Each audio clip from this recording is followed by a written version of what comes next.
This is the Infatuation Podcast Mini Edition, a smaller version of our normal pod. We're still working on a name for it, but right now it's the Mini Pod, and we talk about Asian things that we love. And this is Curtis, and on today's mini episode, we're going to be talking about the crazy popular Netflix K-drama, Squid Game.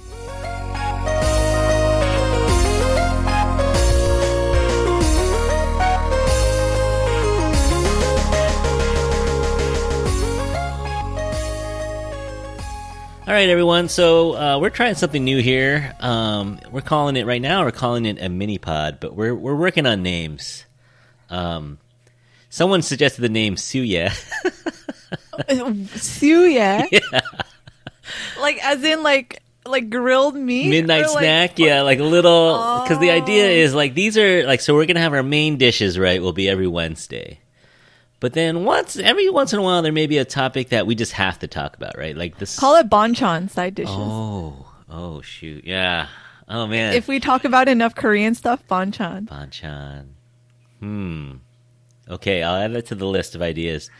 But the idea of these is to talk about things that are relevant right now in the news or at the water cooler, you know, wherever you're just talking to people about these things come up. And, you know, to give you the idea where this kind of came from, we were just talking about Squid Game, and I was like, oh, I'd like to do something on the podcast about it, but I have things scheduled out, you know, pretty far in advance. So, you know, months in advance. And I was like, well, how can I squeeze in something? So the idea of doing these maybe unedited, maybe it's just me talking, unedited podcasts, just drop a half hour on you guys out there listening about something that's relevant, might keep us nimble, maybe a little more spontaneous. So I think it'll be fun. So you've already heard her voice, but it is a familiar voice, hopefully, to everyone out there. It is Jennifer. She's back. She's our day one host, yo. I'm glad to be back. It's funny because I think we were actually scheduled to meet in about like 10 days. Yeah. And I was like, when I watched Squid Game, I was like, ooh, I'm definitely going to now add Squid Game to this mix. So it was perfect for you to reach out about this. Yeah. So, we are getting together in in a week and a half or so to do the collaboration episode. Well, that'll be fun where we're picking K-dramas. I got to pump that up a little bit more. So in October, we're doing a collaboration with our friends at K-Drama My Eyes Out, and they are up in Canada. And we're going to bring back Nadira too, all of our episode 1 people back that we met way back in June. But we're getting back together to do that episode, so that'll be fun. But how's it going, Jennifer? You got anything new going on besides Squid Game? Besides Squid Game, so I'm really into hometown cha-cha-cha right now. I don't know if you're on that boat.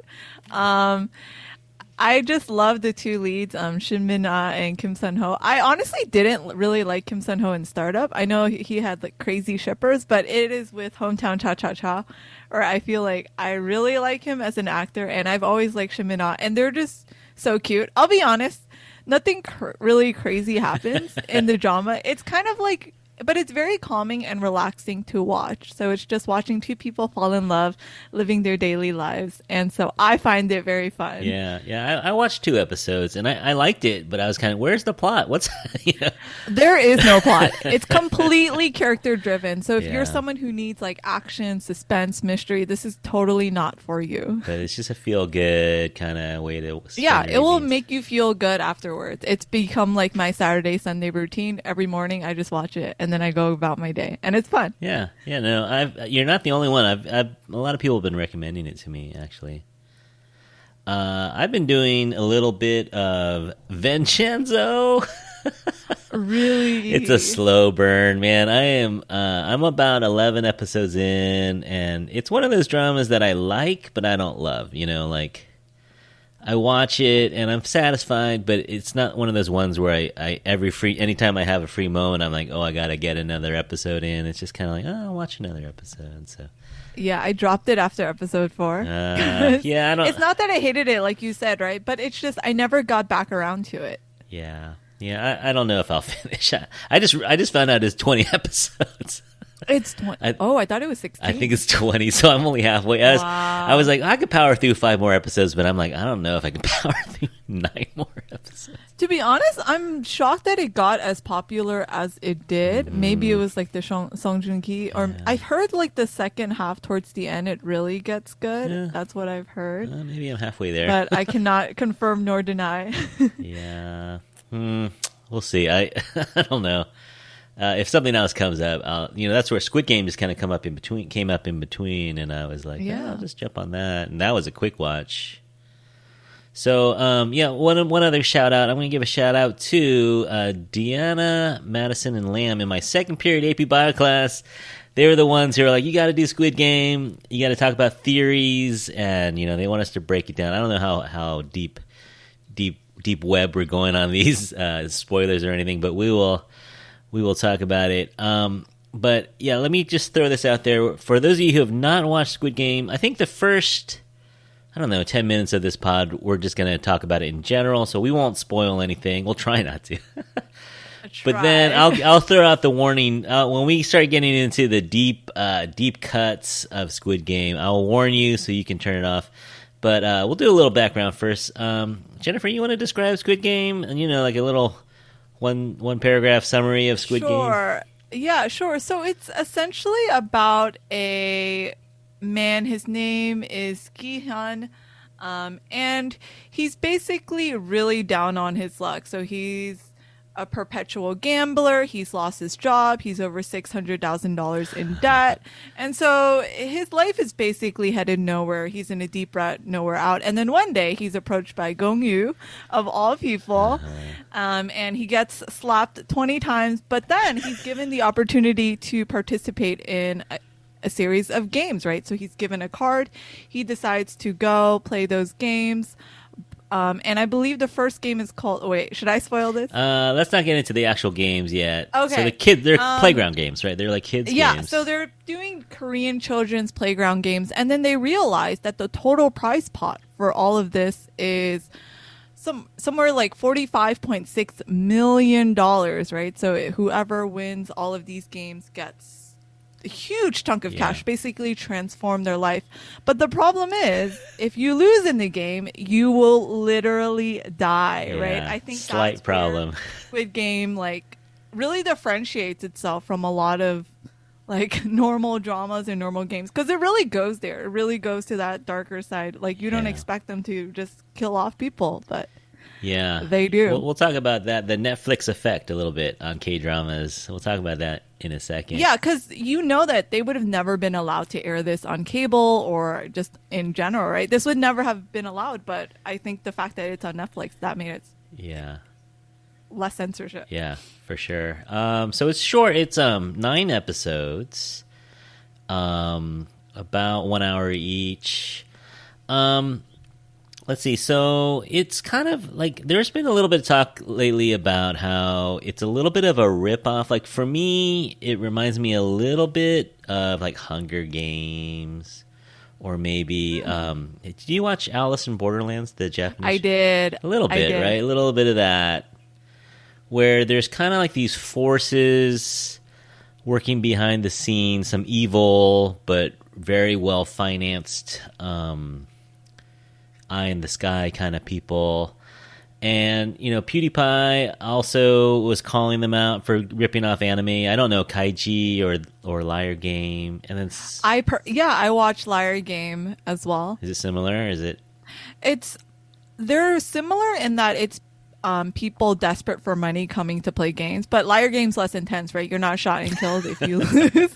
So I think that's where the Squid Game really differentiates itself, right? It's a lot more gruesome and ruthless than all of the other ones combined, I would say. Yeah. Well, Alice in Borderland's pretty ruthless. Yeah. But I was talking to someone and they said the reason they like Squid Game more than Alice in Borderland is that it's more grounded in reality, as opposed to Alice in Borderland. You're just magically taken into a dystopian game. Yeah, that's true. Versus Squid Game technically could happen in real life. There was a moment, well, we won't talk too much about it right now, but there was a moment where they kind of went back and forth from the game arena back to real life for a minute. And then So yeah, let's talk about this Netflix effect a little bit. I mean, it kind of reminds me of maybe 20 years ago when there were network TV, ABC, CBS, NBC, maybe Fox, and they were doing their shows, and then HBO and Showtime came around and started doing their shows.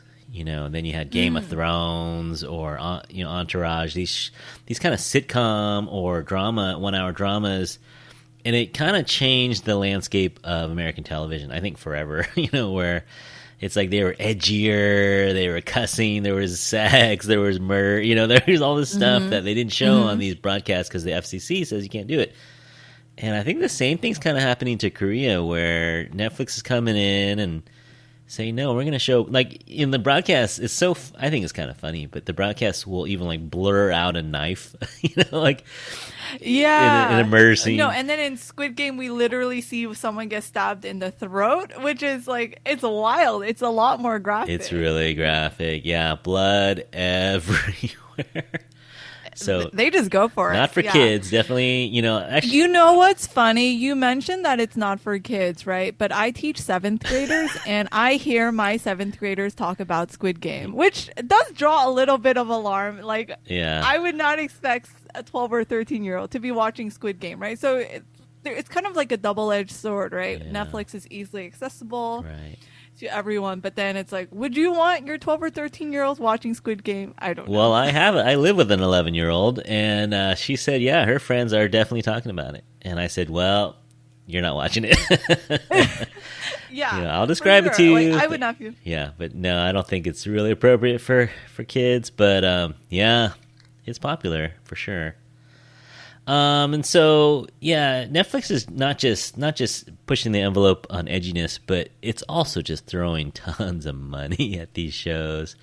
We both liked Kingdom, and that was another short one, but it's like they take, the $30 million that they would use on a drama, and instead of spending it on 16 episodes, they spend it on like 9 episodes and really just go with the production value. Yeah, you know what's funny about the backstory? So the writer of this Squid Game, he actually finished writing the script back in 2009, but he was unable to find like a network to air his drama or to buy the drama. So it's really funny how likely Squid Game would have never ever been made if it were not for Netflix, right? We just I don't see like a traditional Korean broadcasting station. Yeah, there's no way. Okaying Squid Game. There's no way they could do it. It's really cool that Netflix has allowed for this niche to happen. And there's clearly an appetite for it, right? I think this is going to probably be the start of something where we're going to see a lot more of this Squid Game-esque style type drama. Yeah, out of Korea. Yeah. Yeah, for sure. The other podcast, K-Drama Mayazat, was talking about, like, Linda was living in Korea in, 2017, 2018, actually, no, maybe 2019, and she said that, yeah, a few years, not even that long ago, 3 years ago, you mentioned Netflix in Korea, and people were like, what? Who? Who? They didn't really know Netflix, but now, in Korea, it is huge, and, they have just really taken over big parts of Asia. They already have America, I think. Netflix is actually the #1 streaming platform in South Korea. Yeah. So they actually beat like the South Korean like streaming site. So that's pretty interesting. Makes sense. Man. So yeah, there's definitely a Netflix effect going on. It's a gorgeous, gorgeous isn't the right word to use, I think, but I mean, it is really well shot. Yeah. Like, graphics are really good. It is gorgeous in terms of its graphics, maybe not so gorgeous in terms of the gore. Visually. And just, they create another world, even though, like you said, they are in this world, right? It's not like a different world, but they create a different world through their sets, and it's just really, the colors. There's a lot going on there that I don't know how deep we want to get into interpreting the colors and the designs and stuff, but it does feel like a different world, but it is firmly rooted in reality, but they've created kind of a different reality, and it's interesting. With its own hierarchy as well in that reality. So it seems like they're really, really hierarchical, rules-based, and I think the music does a lot to add to the ambiance of that new world. Like, the music is just creepy. Yeah. It's not like an OST kind of music, No. but it's a soundtrack. Yeah. I kind of like the music. Yeah. It gives me like, it makes me feel, it's very creepy. That's how I would describe it. Well, it makes you feel, right? There's definitely, you feel a lot creepy watching this. Because, I was binging it over the weekend, and I was watching a little bit late at night, and it's kind of a little creepy. Yeah, for sure. You're like, whoa. But the cast is not, they've all done stuff, except for the woman, the model. She hasn't done anything before. This was her first project. Yeah, so she's really just interesting to look at, and she's great. I mean, her facial expressions were great, I thought. But the guys, I don't know any of them, really. So I think the lead, Lee Jung-jae, it was actually his production studio that produced Squid Game, and he's actually a really popular movie actor in Korea. Oh, like more movies. Yeah. And then the other dude, Sang-woo, he was in Prison Playbook. I don't know if you watched that. Yeah, so he looked totally different in Prison Playbook. I didn't know it was him until I went on Wikipedia, and I was like, what? This is the Prison Playbook guy? And I recognize the cop guy. I don't remember his name. The little brother. He's been in other dramas in supporting roles. Yeah, he was in Romance is a Bowden's Book. That was the one thing I did recognize him from. He was second lead in that. But none of them are huge stars, except for Gong Yoo. And a guy at the end, we won't spoil it, but there is... I think the lead is I think the Lee Jung-jae, he's a star. Okay. In South Korea. Okay, just not in dramas. I think some people will get offended with Okay, but for actually, I did look up his list. He has a lot of movies. Yeah, so he is definitely a big name in South Korea. I think as like Americans, we don't really know him at all, right. But in South Korea, he's a big deal. Okay. But really well acted. I mean, I thought it was very... very well, not weak at all, and there was no weak links. Like the people who were supposed to be annoying were really annoying. It's funny because the weakest links were actually like the non-Korean actors. It was when they brought in the English-speaking people. Of course. Those were actually the cringiest actors. Yeah. So that just shows you how well everyone was acting, right?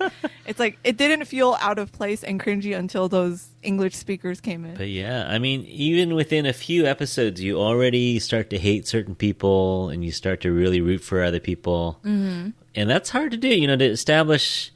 And they did it in a very subtle way. It wasn't over, in your face, kind of let me give you all the backstory on this person. They're just like little couple flashbacks here and there, little insights into their life. I think there was very clear underdog story with our main lead, which gives you a lot to root for. Like, he's such a loser in the beginning, and his life is literally at rock bottom. So we're like, wow, this is our protagonist? Yeah. This is it? Yeah. Right?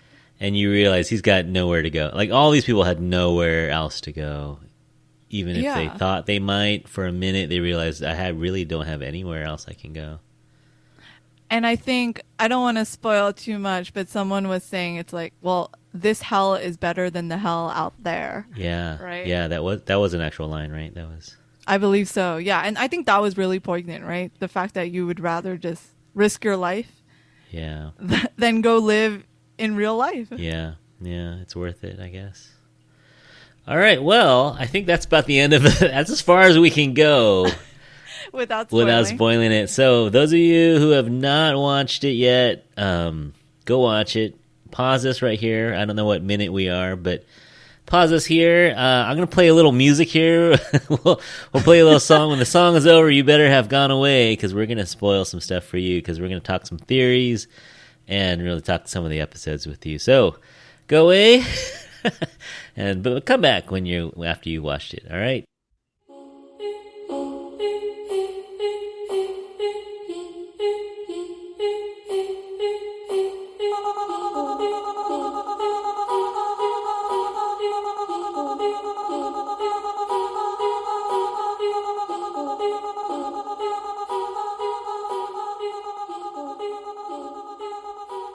Okay, so everyone here has watched it already, right? Unless you like spoilers. Some people, like my daughter, likes spoilers, so You know what? Me too. Sometimes I'll just watch the last episode of something.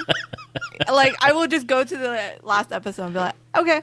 Or go straight to drama beans and read every. Exactly. Like that's exactly what I do, and it doesn't really detract the way. Actually, it makes me like decide if I'm wasting my time. No, I've done or that. If I should no, I think probably anyone who's watched K-dramas, you get 3 episodes in, you're like, oh, I don't know if this is worth another 10 hours. Yeah, of my life. before you invest another 13 hours, you got to know. Half a day. Yeah.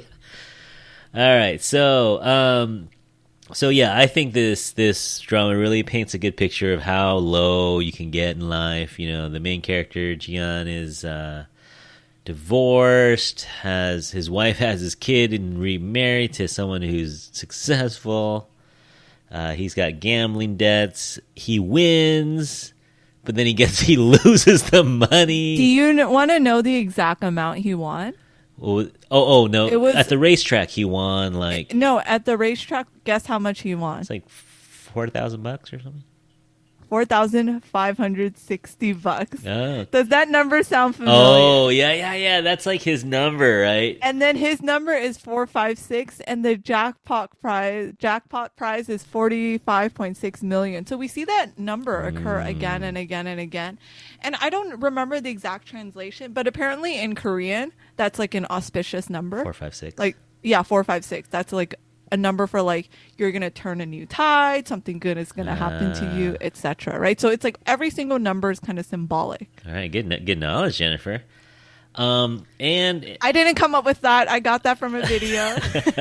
I'm not that original. Well, and that shows that that's how many people there were, because he was the last one to sign on. So you meet the mysterious Gong Yu in the subway, and you play a little game, and he wants some money off of Gong Yu. Like if you lose, you get slapped in the face. If you win, you get 10,000 won or something like that. $100, $100 USD. Yeah, basically 100 US bucks. So he wins a couple times, but then Gong Yu goes, "Well, this is just nothing. If you really want to make money, you got to go to the big game." And he gives him a card. It has a phone number on it, and then what you call it. And then they say, "Stand out by the curb."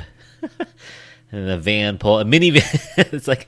I know, it's like, it is so sketchy. It looks like my minivan. So a minivan pulls up, and you get in, and then they gas you, so you don't know where you're going. Then you end up on this weird island, and you wake up in a bunk bed with 455 other people. Mm-hmm. And then they go, "Okay, it's game time." And you're like, "Oh, how hard could this be?" So you go out in the big play yard. And there's this creepy doll, and it's the red light, green light. That's probably the iconic image of this show is the red light, green light doll. That little girl. Yeah, and she's singing this song, and I guess it's a common playground song. And then every time she turns around, you have to freeze, and people are like just running. You know, that scene threw me off. I was like, I do not believe this many people should die, right? It's like after you see those 2 people die, you should realize that you need a freeze. That scene was like, how realistic is this really? I was watching this with my cousin, and he was saying how he was like, okay, realistically, only 50 people should die here. Not 200, right? Because it's like after a certain point, you got to freeze and you got to do what you got to do. Well, I guess the panic set in and they all tried to run out, and then they all just got gunned down by robo snipers. And I guess that's when things really got real, and they're like, oh, snap. Yeah. And so I think what did we lose, like 200 people in that first round? Yeah, we lost half of the 450. It was insanity. They filled their prize pot to 22.5 million by the end of the first game. But then they get the option. They go, "Oh, what about rule number 3, which says that if enough people want to quit, you can quit."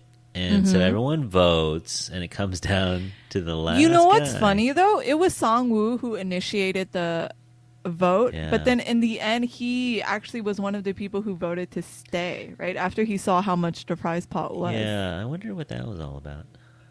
No, when he saw the 22.5 million. Oh, it was the cash. That's when he knew, because he's over 6 mil in debt. I think he thought it was game over for him. But when he saw that prize pot, he realized like his entire life could be turned around. So he pushed the green button? Yeah. Okay. Should we talk about number one? Let's save him for the end. Let's save him for the end. So they go backwards order. So they all vote, and then the first guy, number 001, the old guy. Do you remember his name? Il-nam. It actually means one, I think. Number one man, I think, or something like that. Yeah, number one man, something like that. So he ends up voting to end it. Yeah. And he was the deciding vote, and people go back, they go, fine, everyone gets gassed again. They get dumped on the street, and they get to go back to their lives, and they realize, man, my life is garbage. And he finds out his mom needs a surgery now, and so he's even more desperate. And so then they slip him another card and say, hey, if you change your mind, come on back. And what was it? Most out of the 200, something 187 came back or something like that. It was like a 94% return rate. It was really, really high. Yeah, so almost everyone comes back and they're like, haha, we're back. I think that's even more impactful, though, because they're there on their own free will at this point, right? Because in the first game, we could kind of give them some leniency. They were tricked a little bit. Because they didn't really know what they were walking into, right? But the second time, they know full well what will potentially happen. Yeah. So maybe that takes a little bit of the guilt out of it for the organizers, where it's like, well, you had a chance, but you came back, so clearly it's on you at this point. Because you know you... Yeah, and I don't know, can I talk about a bit of the foreshadowing that happened in between? Yeah, sure. So what's interesting is that, do you remember Gi-hun? He bet on his mother's name that he would not come after Se-byuk when she was gonna help him release him from the rope. He was like, I'll bet on my mother that I'm not gonna come after you and harass you. Yeah, and then later his mother passes away, and then during that time Se-byuk also goes to threaten like the dude that was going to help bring her parents from North Korea with a knife. Right. And later she also gets stabbed in the neck with a knife. And then the gangster guy, remember, he jumps off a bridge. Right. And later the crazy woman falls off the bridge with him. And then Sang-woo was going to commit suicide, right? Yeah, he's in the bathtub. And then later on he actually does commit suicide. In a suit. Yeah. And then Ollie, poor Ollie, oh my God. He ran away with someone's money, right? Yeah. So he stole the money from a guy, and later he ends up dying because Sang-woo stole from him. So it's like the whole drama foreshadows the character's deaths already, which I thought was really interesting. Like everything is already foreshadowed, right? It's like we're gonna foreshadow Gi-hun winning, right, with the $4,500. $560, etc. He's gonna win the 45.6 prize pot, etc. Yeah. And they even had the pictures of the games on the wall.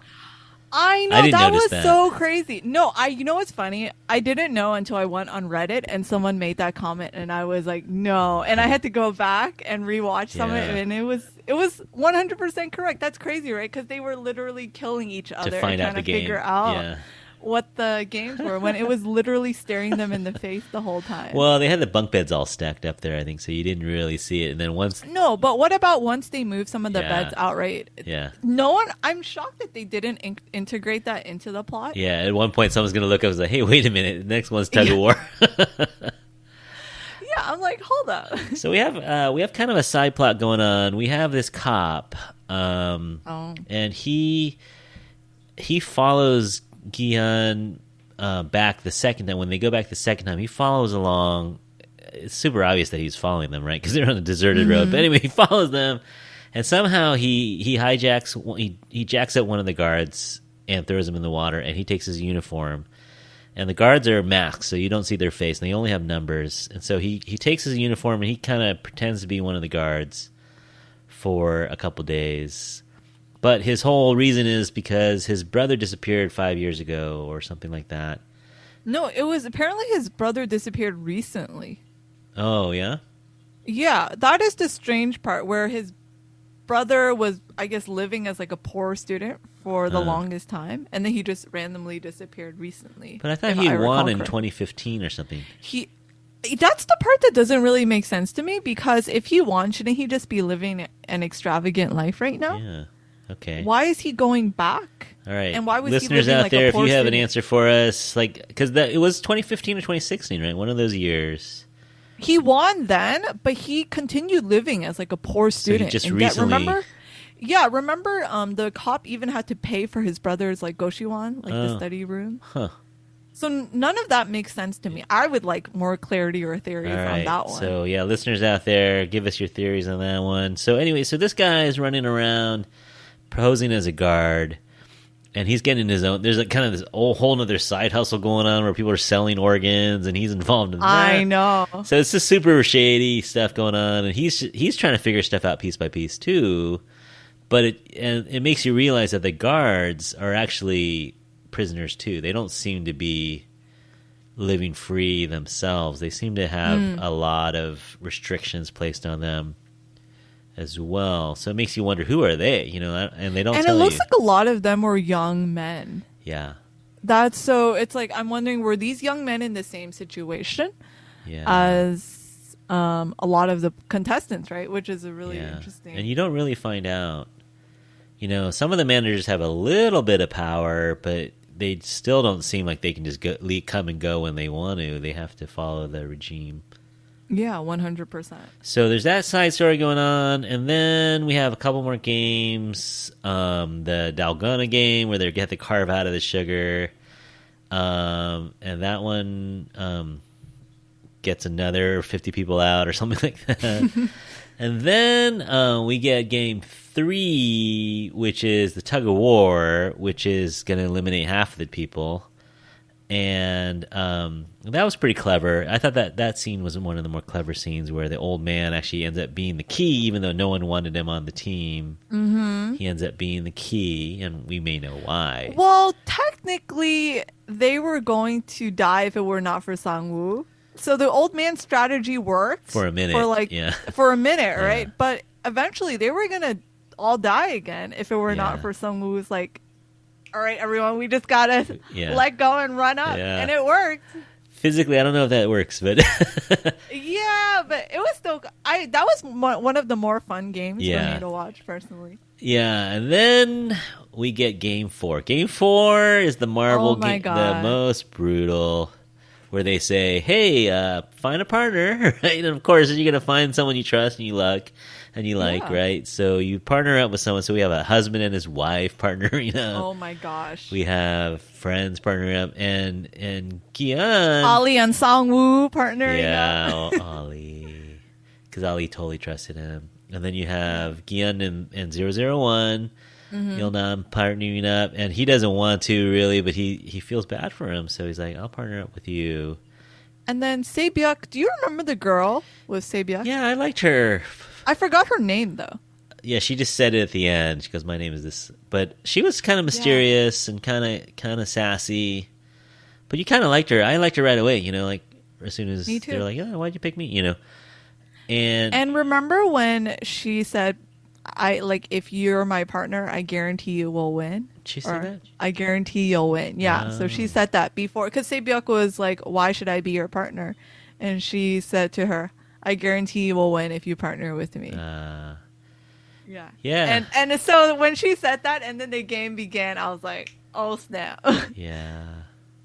That was the most heart-wrenching one, where they basically have to battle each other. So they go, upon your partner, and they go, oh, joke's on you. One of you's going to get killed out of this. The husband and wife one, that would have been brutal. And then so you have Sang-woo tricking Ali. And then you have Kian actually lost, I think. But then the old man was like, oh, what did I say? Did I say even or did I say odd? He faked that he had a dementia episode, I think. So he kind of let him win at the end there, in a way. Uh-huh. And then, as Yan's walking away, they close the gate and you hear a gunshot and you think that he's goners. Same thing. So you have half the group gone there again, so it's getting cut down in half every time. And then right at game... Was it game 4 also, where you have the VIPs fly in, and you mentioned them a little bit already. So these are the rich people the gold masks. They're so cringy. Their acting was so cringy. I guess that was on purpose to an extent as well. It was so over the top. Yeah. And one of them was Chinese. They had a Chinese guy. He said some stuff in Mandarin. Yeah, and I think was there also like a Japanese guy, someone from like was it Germany? Yeah, maybe. But yeah, and there's a theory bouncing around that maybe those guys actually represent us, right? As the Netflix audience out there. Oh. Where we're entertained by the death of these people and we're watching, we're watchers. There's also the theory for spin-offs from different countries because remember one of the VIPs said, "Oh, but South Korea's games are the most interesting." So that's to imply that other countries also have their own Squid Games happening. So it would be really interesting to see, like, is each country going to come up with their own interpretation of Squid Game now that the South Korean Squid Game is so popular? Yeah, maybe. Because there would be space for that spin-off. Oh, sure. Yeah, you could do this forever, I guess. Yeah, and I bet you they would get a lot of views. Yeah. And so we don't really know who they are, but at the end, okay, so here's the hugest spoiler of all, right? So we find out, well, actually, let's save this one for the end. Let's get through the 5 games first. Okay. Okay, so Game 5, I thought was a letdown. I think Game 5 and 6 were letdowns for me. I thought Game 5 was too savage. And it was just, it was all luck. There wasn't any skill involved. Yeah. There wasn't strategy. So, okay, people theorized that why didn't everyone just take off their shoes and throw? Oh, yeah. Right? It's like as a way to test the glass. And it's, what was really funny though?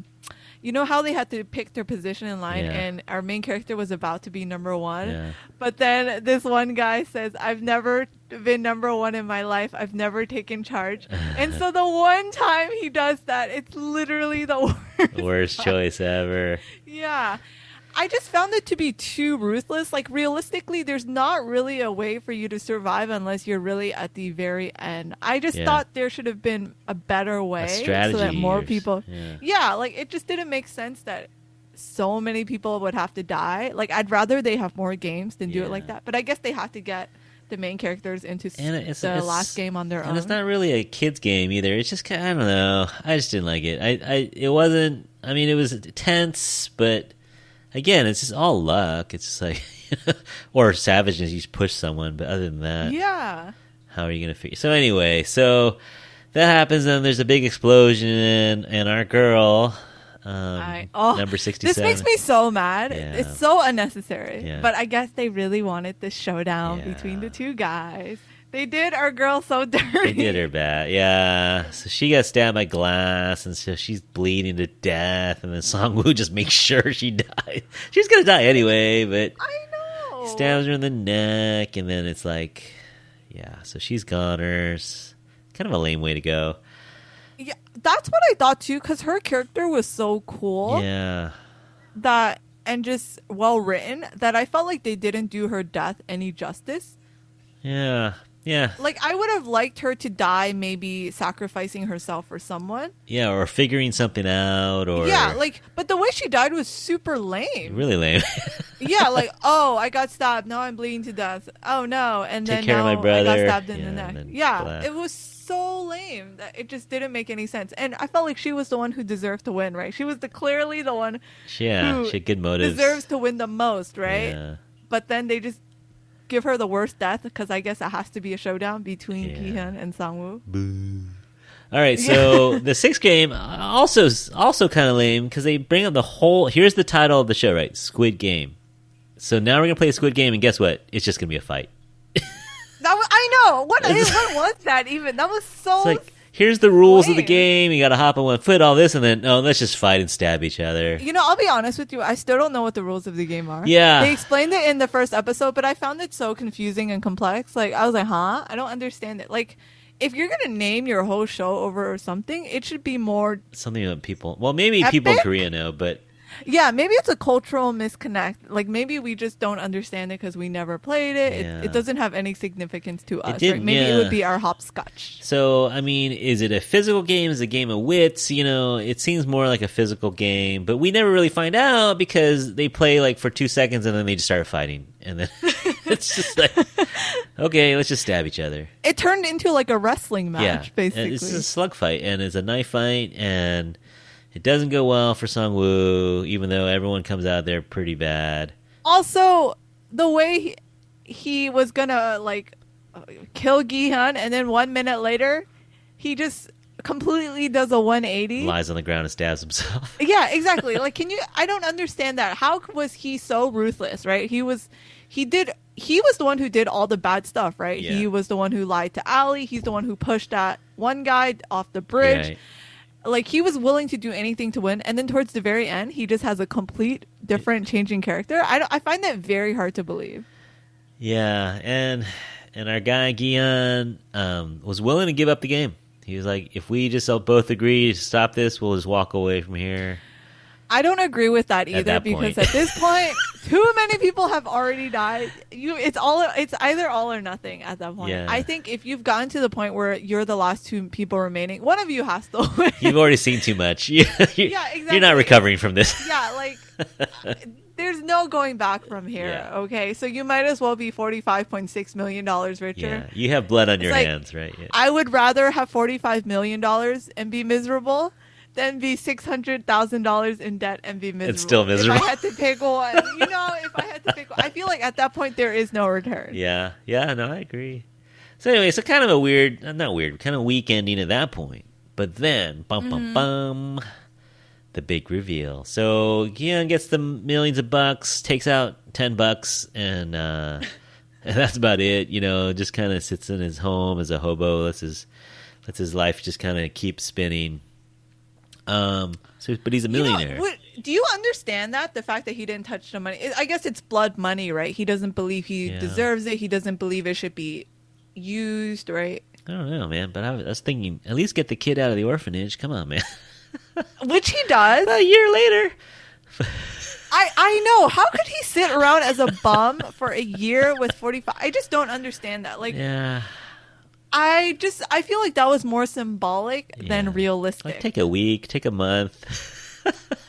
Also, can I complain about how he did Ollie so dirty? Why didn't he give any money to Ollie's family? I guess Ali was closer to Sung-woo than. But dude, Ollie literally saved his life in Red Light. That's Green right. Light. That's right. Do you not? I'm like, Gi-hun wouldn't even be here. Well, I don't know if he to could win even the find him though, 45.6. because they were supposed to run away, right? Well, anyway, but yeah, you're right. Yeah. He has $45.6 million. Find a He way. can locate Ollie's family. Okay. I'm so upset for Send Ollie. them a check. Send them something, man. No, they deserve so much money. They deserve 25% of it, in my opinion. Yeah, because he'd be dead. Yeah, you're right. Yeah. So anyway, after a year, he finally takes care of Sung-woo's mom, who I don't know how she stayed in business because the shop would have been sold by No, do you notice she switched it's a to another smaller business? stall. She was no longer a fish stall, right? She could no longer afford it, so now she was just like a side, like fruit stall. Oh, you're right. You're right. Okay, Yeah. so he finally bails her out, a suitcase full of cash, dumps the kid on her. So Se-byuk's brother, right? He finally gets Se-byuk's brother out of the Yeah. orphanage, and I guess it's kind of. It makes sense, right? So one of them lost their sister, one of them lost their son, and now Yeah. they can be their own family. I guess, but it's kind of.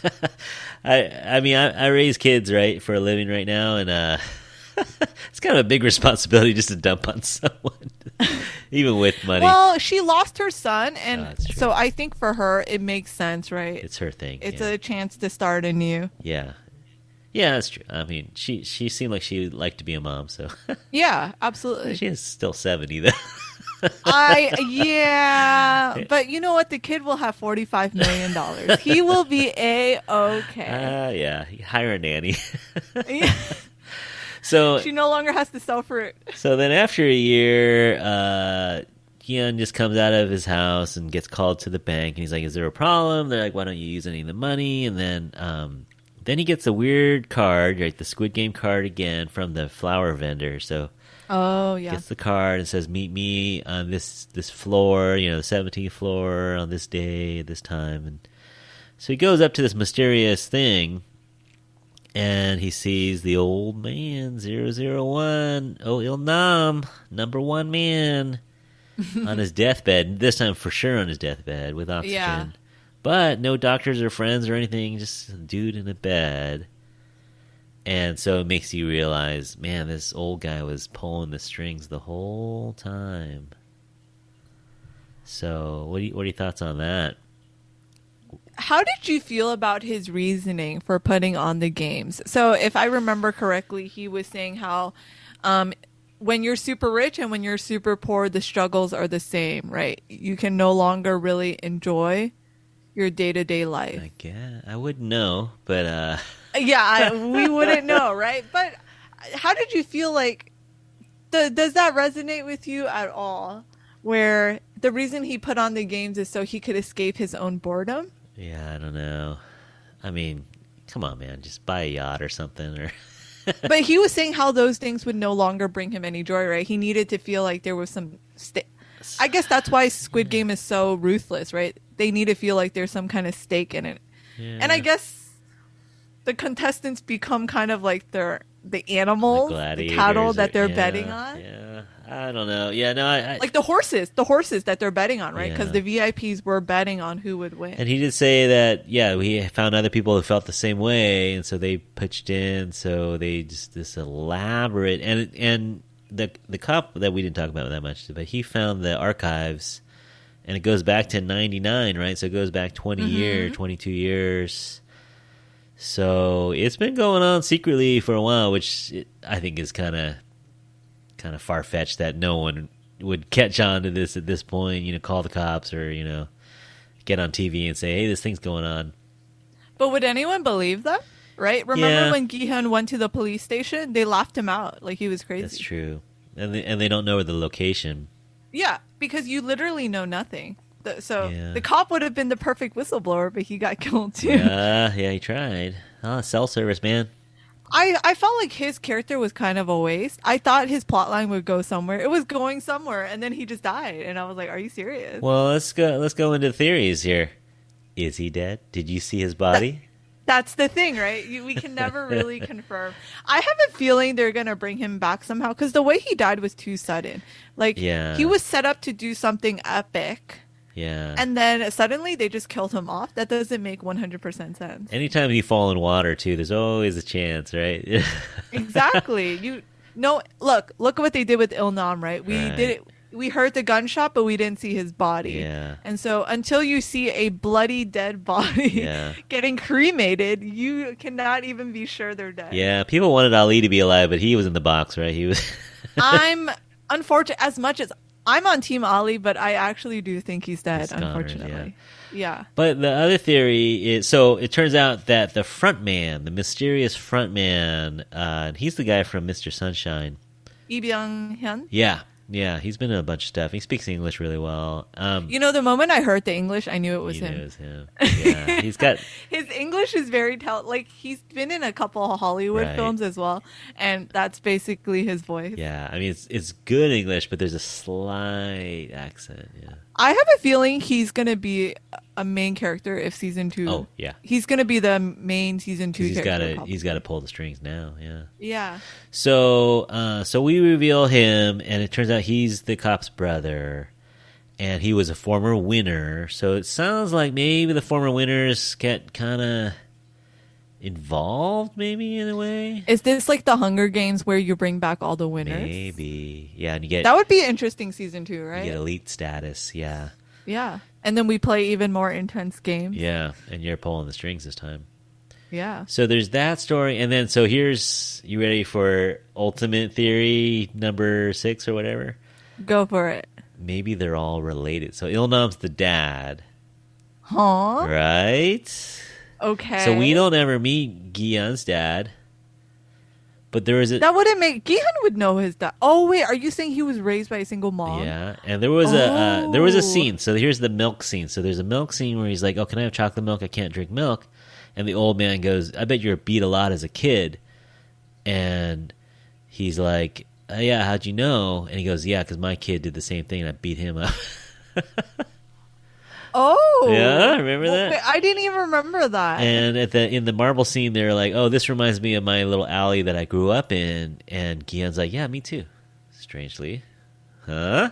Huh? So maybe he's related to. And Il-nam was poor to begin with. Yeah, yeah.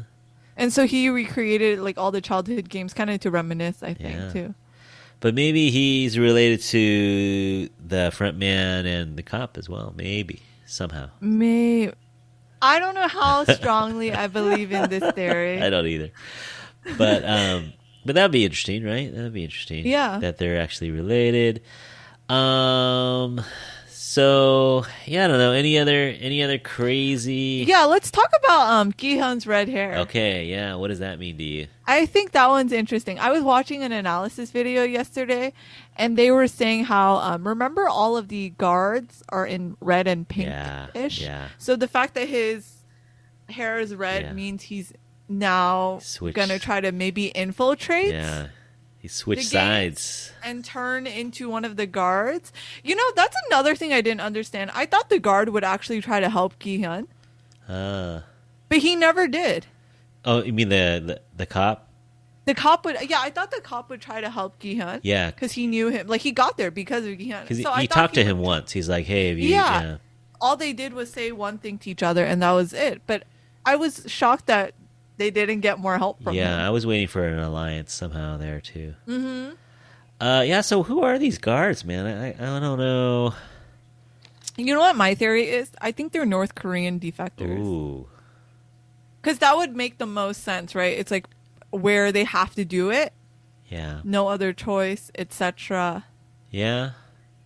So maybe we're in an island off of North Korea.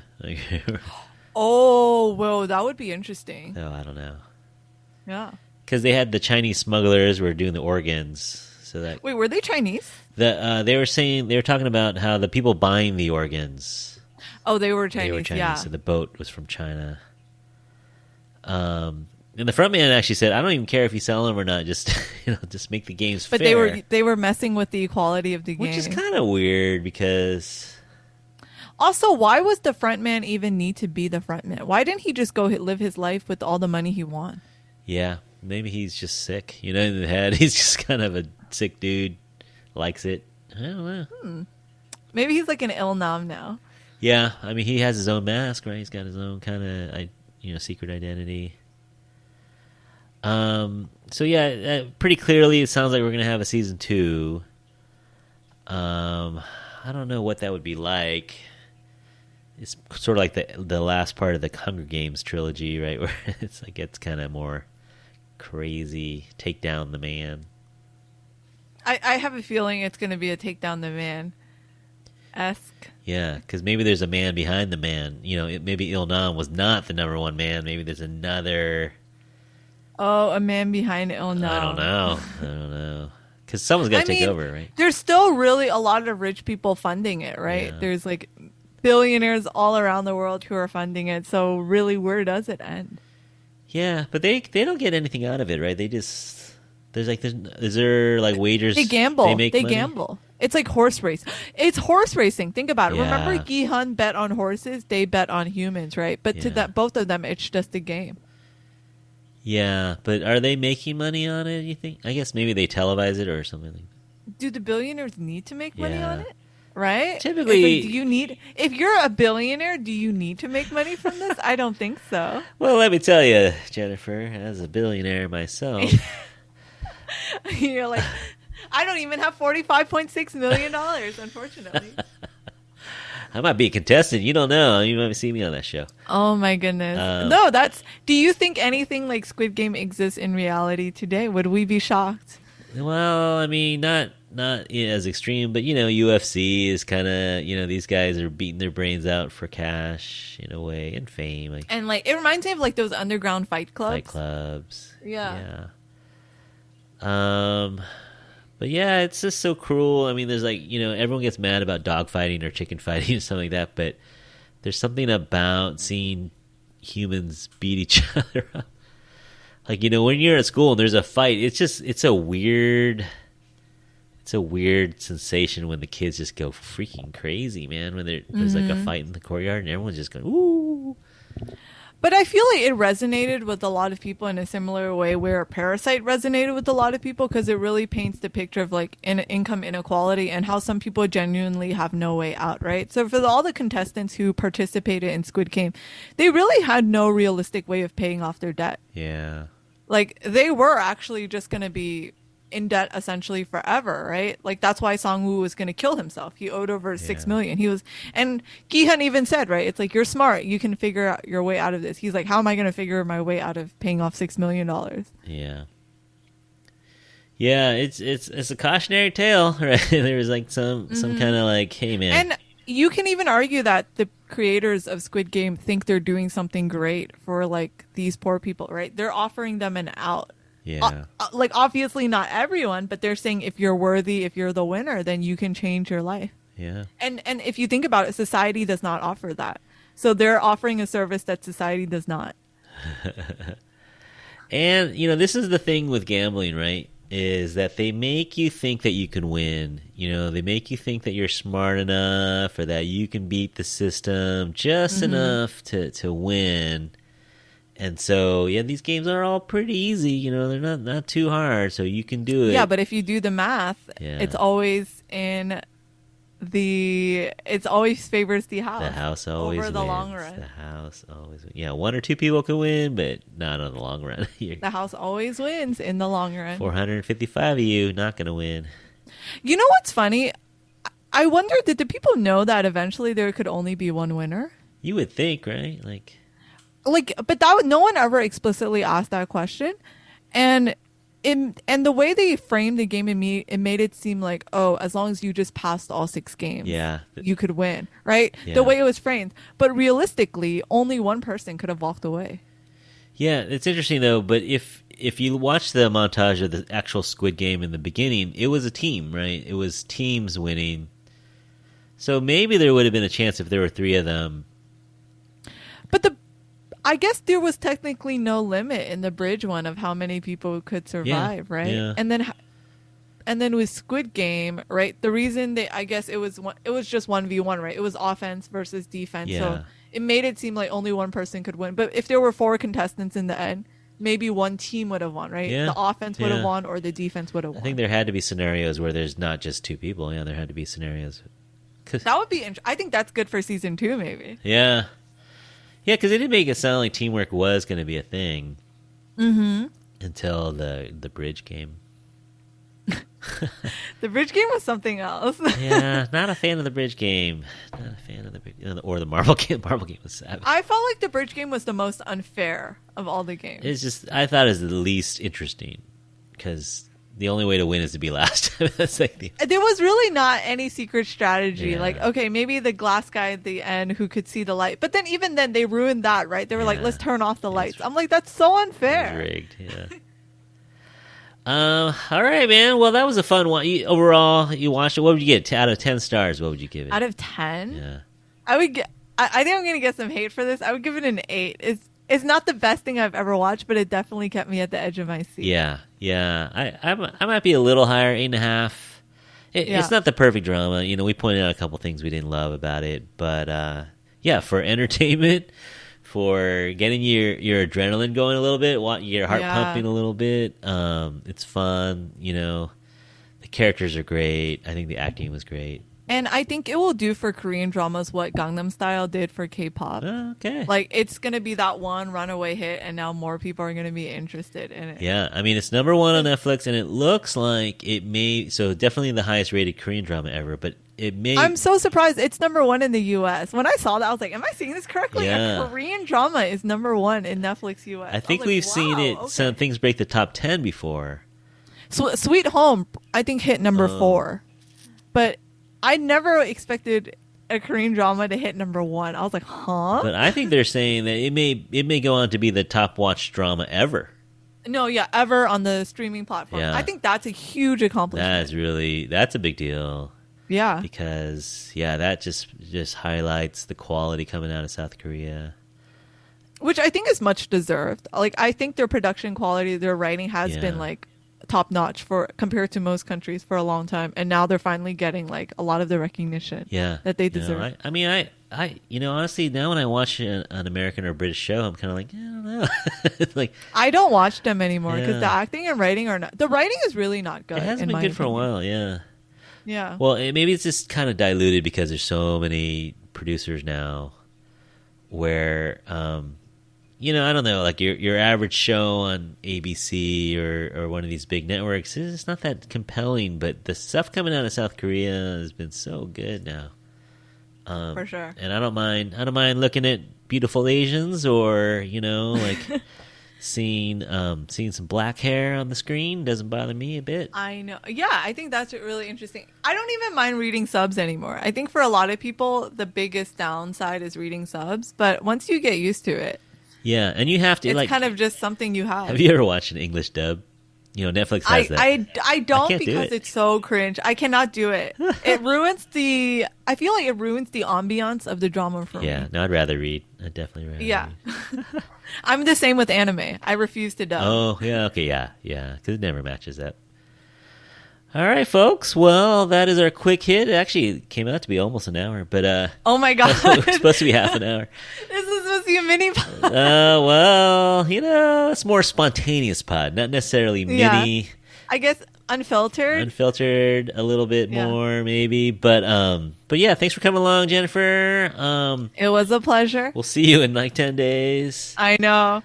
And thank you everyone out there for listening. Let us know what you think of the new surprise podcast dropping to you. I don't know, I might drop this on a Friday. You'd be like driving home from work, like, wait, new episode? What? I thought it was Wednesdays. Perfect for the commute.